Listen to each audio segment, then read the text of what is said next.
Good morning, everyone. Thank you so much for joining us for our monthly Fund It Fast chat. This is our 10th installment.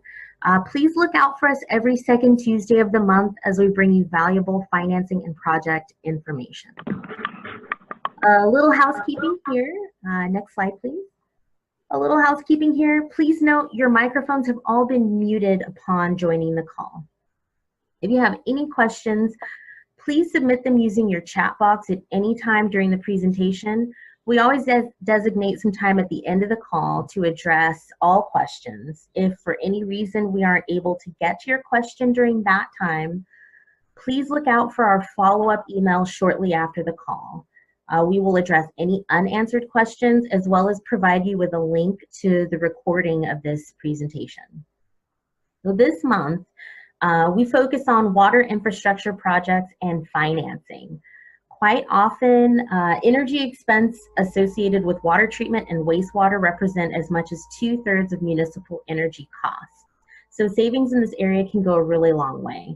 We are very lucky this morning to have one of the experts here with us to discuss water projects and financing options in more detail. Please welcome Patrick No. Thank you, Rochelle. And thank you to the SJVCEO team for allowing me to present today. My name is Patrick No. I am one of the associate program managers over at Linkous. And we are here today to participate in the Fund It Fast chat and to describe funding sources for water and wastewater customers. Quick background regarding Linkous Energy. Linkous Energy is an energy efficiency consulting company established in 2003. We primarily work with the electric utilities to offer technical assistance and incentive programs to their customers. The main clients that we work with are PG&E, Pacific Gas and Electric, San Diego Gas and Electric, and Southern California Edison. Our offices are located in Emeryville, Monrovia, and San Diego in California, where our headquarters is over in Tempe, Arizona. And we, aside from working with the utilities, we also work with customers to be able to identify energy efficiency projects, opportunities, any ways to be able to allow these customers to reduce their electric bill, garner energy savings, and continue to operate as normal. So for water and wastewater customers, we see that a lot of the funding sources that they have are capital improvement plans, operation maintenance plans, and other miscellaneous expenses. And from these bucket sources of funding, these are typically planned out in year advance within their fiscal year. And these, for instance, capital improvement plans will incur projects that are going to occur for the upcoming year. Whereas operation and maintenance plans are your typical expenses to be able to run and operate their water systems and wastewater efficiency projects, or their day-to-day operations, as well as any other planned miscellaneous expenses. But the biggest question is, what happens if there are new energy efficiency opportunities or new projects that, where can they find this funding? Typically, there are some allocations have some contingencies within the CIPs and O&Ms, but we've seen that for energy efficiency projects, they can range anywhere from a small amount, from $50,000 for an entire project, all the way up to multi-million dollars. And so one of the biggest challenges and barriers that we have for these energy efficiency projects is, where do these customers find this funding? How are they able to finance it in a way that doesn't really hurt their budget and finances? And perhaps, maybe they don't need one of the other challenges is that they have to wait until the next CIP occurs. So that may delay the project by a year or even longer. Some of the options to fund energy efficiency projects, there's a standard option where the customer will have a project opportunity and they'll be able to finance for the entire project, whether it's through their available buckets of money or they're going to have to find their way to be able to finance it themselves. The other interesting options are utility options. There are third-party energy efficiency program incentives through the utilities that are offered, and under those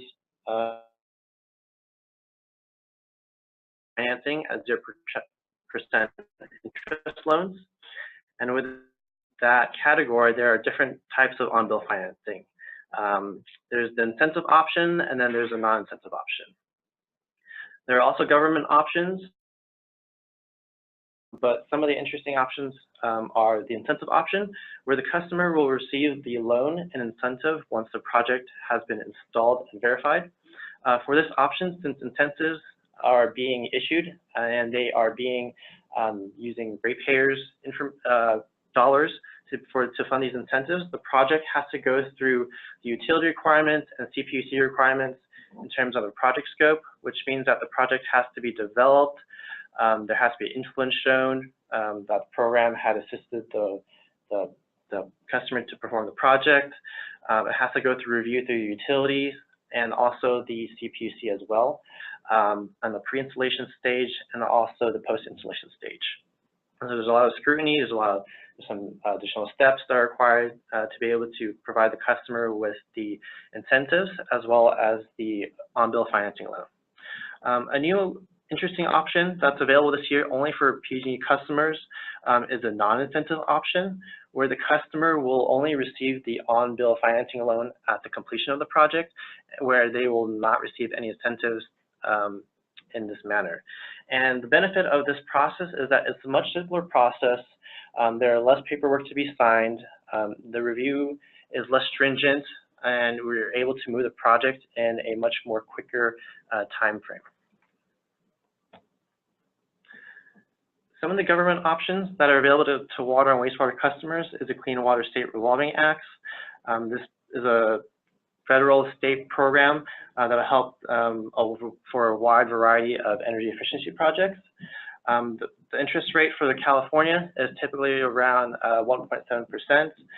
The biggest benefits for this option is the loan terms. There's a 30-year max loan term. In comparison, the OBF for utilities is about 10 years. So this is 3 times greater in terms of the loan amount. And for the financing amount, there is no max amount. And so this is a really good opportunity for larger projects that might be capped on the on-bill financing option from the utility. For the Energy Conservation Assistance Act, this is primarily for public entities.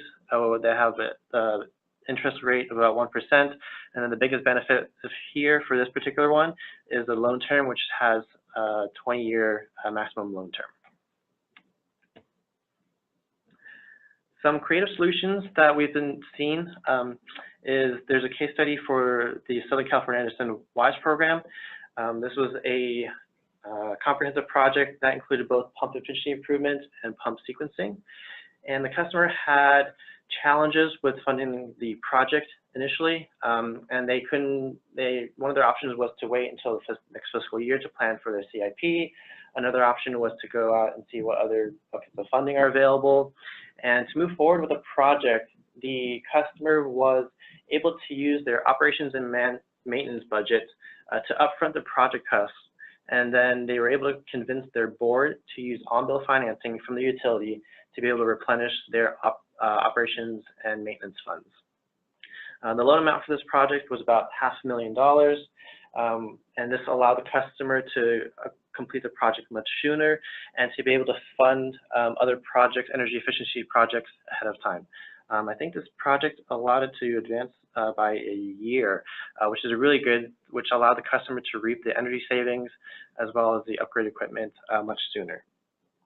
Other general ideas is to reserve the incentives that are being paid at the end of these energy efficiency projects to allocate it to future energy efficiency projects, to be able to use that funding to advance projects at a much faster scale and to not worry about any funding deficiencies from the current budget that they have. Another option for customers is to request the contractors to include the carrying cost until the on-bill financing is paid out. And so there'll be an agreement between the customer and the contractor, where the contractor will hold off on the purchase orders and receive any funds from the customer to pay for the project until the on-bill financing is paid out. This will allow the customer to continue moving forward and not having to strain their budget on their CIP or whatever else they have on their budget. And another interesting idea that we've seen is using a combination of the state revolving funds and on-bill financing. There's certain rules that need to be paid attention to be able to allow this to work, but customers are able to receive both grant funding as well as on-bill financing from the utilities to fund energy efficiency projects. So that wraps up the presentation. And if anyone has any questions, feel free to let me know.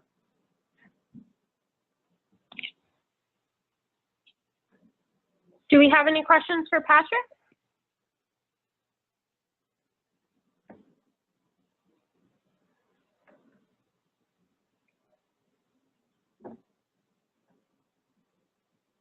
Feel free to use the chat box or unmute yourself and ask a question.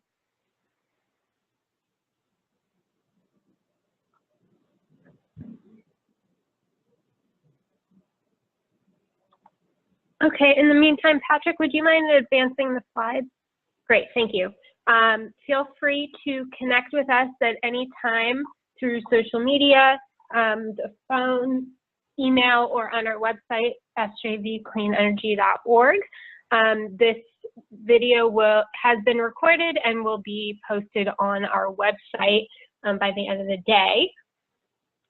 It looks like we do not have any questions. If anybody has questions coming up, please let us know and we will get back to you as soon as possible. Oh, Pam asks, as in a local government partnership, are we able to include service districts in the WISE program? Yes, service districts are eligible to the WISE program as long as those districts do pay the public purpose program charges on their utilities bills.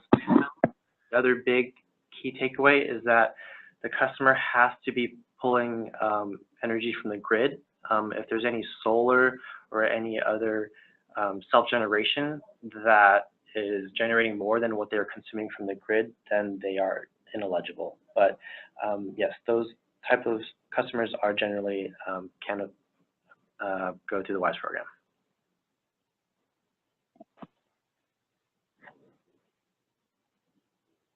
Great, thank you.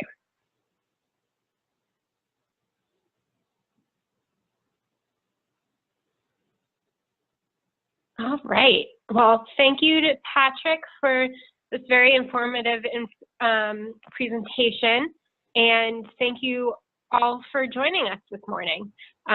Please look out for an email soon. We will be having our next chat on May 14th. So save that time and we will be in touch with the presentation on the website shortly. Thank you. Thank you, everyone. Have a good day.